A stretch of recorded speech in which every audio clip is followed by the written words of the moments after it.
केंद्रीय गृह मंत्रालय के तरफ से जो गो अहेड दिया गया था, जिसकी चर्चा मैंने कुछ दिन पहले की थी, उसके बाद परमबीर सिंह की रिया चक्रवर्ती से मुलाकात हुई है। अब एक तरफ तो रिया चक्रवर्ती के बिजनेस में घाटा लग रहा है, उनके बॉयफ्रेंड अब उनका साथ छोड़ रहे हैं, वो अपनी दुनिया में मस्त हैं। उनको लग रहा है कि अगर मैं इस तरफ ज्यादा ध्यान दूंगा तो हमारा व्यापार बैठ जाएगा, हमारी एक अपनी अंडरस्टैंडिंग है पूरी दुनिया में, हम बिजनेस पे ध्यान दें या इधर ध्यान दें। और आफ्टर ऑल वो एक अच्छे परिवार के लड़के हैं, उनका कोई इस तरह का इतिहास तो है नहीं, मतलब उनके माता पिता का इस तरह का कोई इतिहास तो है नहीं, अब इनके भी माता पिता का कोई ऐसा इतिहास नहीं है। लेकिन इसने जो मुअम्मा चढ़ा करके रखा था बॉयफ्रेंड को ठगने के लिए कि मेरी कोई गलती नहीं है, अब वो गलती धीरे धीरे खुल रही है उनकी निगाह में। पूरी दुनिया तो जानती है, बाकी दुनिया सब जानती है, लेकिन उनकी निगाह में भी वो एक्सपोज हो रहे हैं। केंद्रीय गृह मंत्रालय के तरफ से गो अहेड देने के बाद मुंबई में चहलकदमी शुरू हो गई, और जैसे ही मुंबई में इंटेलिजेंस एजेंसी नजर रखना शुरू की तो पता चला कि ये तो रिया और परमबीर पिछले कुछ महीनों में लगातार मुलाकात किए हैं गुप्त रूप से। तो परमबीर रिया से मिलकर के चाहते क्या है? क्या रिया को यह बतला रहे हैं कि यह मामला अब ज्यादा लंबा नहीं चलेगा, या तो मुंबई हाईकोर्ट दिशा के केस में एफआईआर का आदेश देगी, या मुंबई हाईकोर्ट एफआईआर के आदेश को बाईपास करके सीधे कंप्लेन रजिस्टर करके कार्रवाई को आगे बढ़ा देगी, 90 दिन आगे की कार्रवाई। तो ऐसी परिस्थिति में जिस दिन दिशा के केस में कार्रवाई शुरू हो गई, पहला निशाना तो ठाकरे होंगे और दूसरा निशाना रोहन रॉय और तीसरा रिया चक्रवर्ती होगी, चौथा मुंबई पुलिस होगी। और मुंबई पुलिस में भी सचिन वाजे तो ऑलरेडी जेल में हैं, मालवानी पुलिस स्टेशन के कुछ ऑफिसर होंगे, और जाहिर है उस वक्त के मुंबई पुलिस कमिश्नर होंगे। इसीलिए अब ये जो डरे हुए लोग हैं वो आपस में बातचीत कर रहे हैं कि और क्या तरीका हो सकता है, सतीश मान सिंधे इसमें क्या हमारी कोई मदद कर सकते हैं, या परमबीर सिंह रिया चक्रवर्ती को यह कहने में लगे हुए हैं कि तुम दबाव बनाओ वाया सलमान खान, वाया केंद्रीय गृह मंत्रालय, वाया मोदी जी, कुछ दबाव बनाओ ताकि केंद्रीय एजेंसियां शिथिल पड़े और वो एक्शन ना लें। और अगर एफआईआर हो गया तो एक्शन इनएविटेबल है, तो तुम ये दबाव बढ़ाओ। आखिर परमबीर सिंह रिया चक्रवर्ती से क्यों मिल रहे हैं? परमबीर सिंह रिया चक्रवर्ती से इसलिए मिल रहे हैं क्योंकि तुम एक सूत्रधार हो, तुम ही ये दबाव बना सकती हो, तुम ही नेताओं को मैनेज करवा सकती हो, तो तुम अब मैनेज करवाओ अपने बॉयफ्रेंड के माध्यम से या भाईजान के माध्यम से। बॉयफ्रेंड ने, जो हमें जानकारी मिली है, बॉयफ्रेंड को लग गया है कि इस मामले में और अधिक नहीं बढ़ा जा सकता है, जितना हमको करना था हमने कर लिया। हमने सुशांत के क्लोजर रिपोर्ट फाइल करवा दिए हैं, जैसे भी था। उनकी क्या भूमिका है नहीं भूमिका है ये तो वो जाने, मैं पुख्ता नहीं कह सकता हूं, लेकिन पावर गैलरी में चर्चा है कि उन्होंने काफी मदद की है। लेकिन सुशांत के क्लोजर रिपोर्ट को तो भूल जाइए, अभी मामला तो खुलेगा दिशा से ना, और दिशा में कोई क्लोजर रिपोर्ट नहीं है। दिशा में तो जो भी होनी है कार्रवाई होनी है, मुंबई हाईकोर्ट के आदेश से होनी है, और वो लास्ट लेग में है। इसीलिए परमबीर सिंह रिया चक्रवर्ती को बार बार मिल रहे हैं और कह रहे हैं कि यह मामला अब हाथ से निकलता जा रहा है।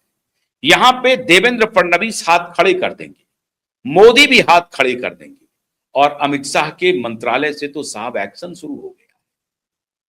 अब ये पुलिस में हैं, उनको जानकारी मिली होगी, तो उन्होंने रिया का दरवाजा खटखटाया, कहा हे देवी अब तुम ही बचा सकती हो, तो तुम फिर से कोई नाटक शुरू करो।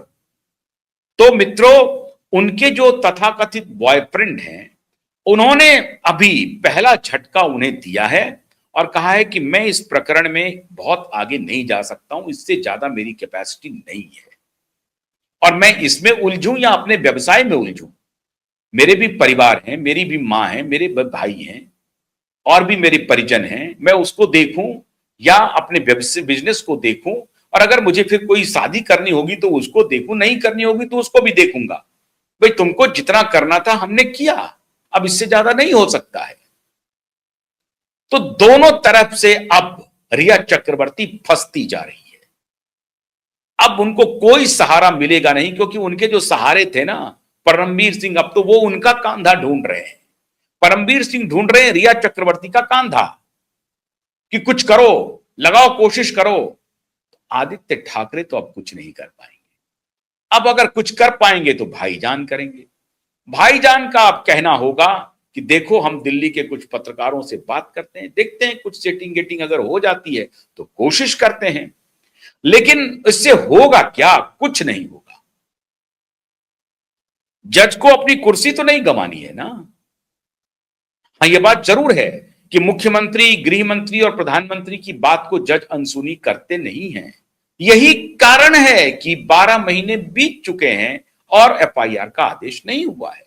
ये कोई हम लोग कोई बच्चे हैं, मूर्ख हैं, मूढ़ हैं, ऐसा नहीं है। और ना ही देश मूर्ख है।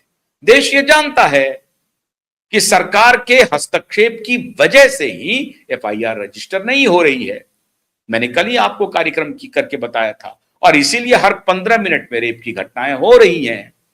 तो ये बात तो स्पष्ट है। लेकिन सरकार की भी अपनी सीमा है। अब वो सीमा अब सरकार की खत्म होने जा रही है। आज नहीं तो कल, कल नहीं तो परसों। इसलिए अब मुंबई में अकुलाहट बढ़ने लगी है और परमवीर सिंह और रिया चक्रवर्ती घबरा रही है। ये 8 जून तुम्हारा पीछा नहीं छोड़ेगा और तुम सभी इसके निशाने पर हो, इंक्लूडिंग माई सेल्फ। एफआईआर हुआ तो ये सारे केस को सम्मन जाएंगे और पुलिस गिरफ्तार कर सकती है। कस्टोडियल इंक्वायरी की डिमांड है। तो आदित्य ठाकरे है, परमवीर सिंह है, रिया चक्रवर्ती है, सौभिक चक्रवर्ती है, सूरज पंचोली है, डिनो मौर्य है, रोहन रॉय है, रोहन रॉय का साथी है, और जो डिजिटल एविडेंस वाले सतवंत, बेअंत जो भी है, हुसैन के भाई, ये सब लोग गिरफ्तारी की रडार पर हैं। इसलिए परमवीर सिंह अब एक्टिव हो गया है। परमवीर की अगली मूव पर भी हमारी नजर बनी हुई है। अगर परमवीर ने मूवमेंट शुरू कर दिया है तो मान के चलिए इंटरनल मूवमेंट जो होम मिनिस्ट्री की रिपोर्ट आ रही है वो शुरू हो गई है। वो पता करना शुरू कर दिया है।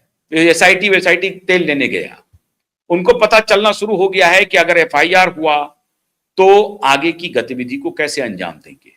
तो वो अपना फैक्ट्स इकट्ठा करना शुरू कर दिया है और यहीं से परमवीर सिंह को झटका लगा है और इसीलिए गुप्त जगह पर रिया चक्रवर्ती से मुलाकात कर रहे हैं।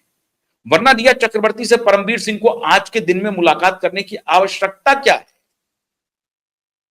क्यों हो रही है ये मुलाकात? क्यों इस तरह की चर्चा हो रही है पावर गैलरी की? परमवीर सिंह और रिया चक्रवर्ती की मुलाकात हो रही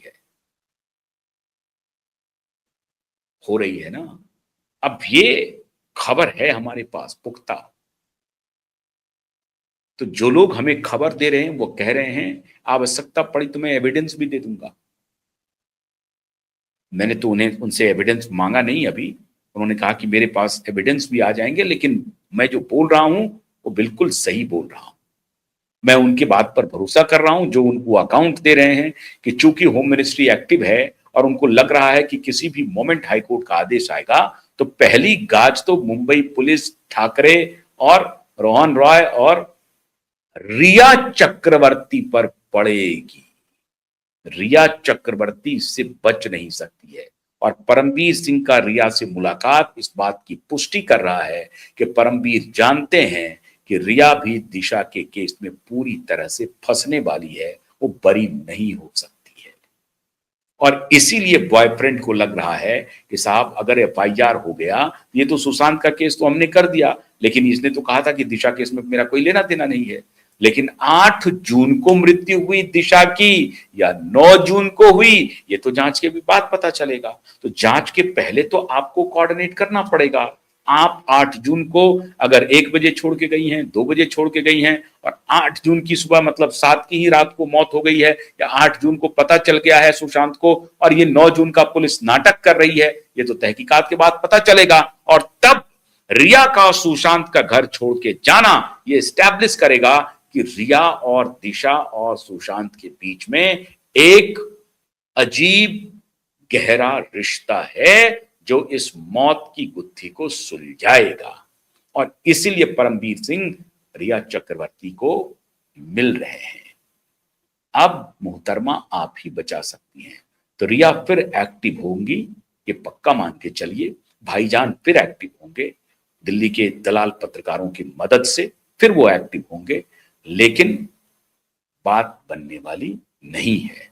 हमारे भी सूत्र मजबूती से हमें सूचना दे रहे हैं और वो हम आपको बताते रहेंगे। कल और इंतजार कीजिए, कोई और विशेष खबर आएगी तो बताएंगे। बहुत बहुत शुक्रिया। नमस्कार।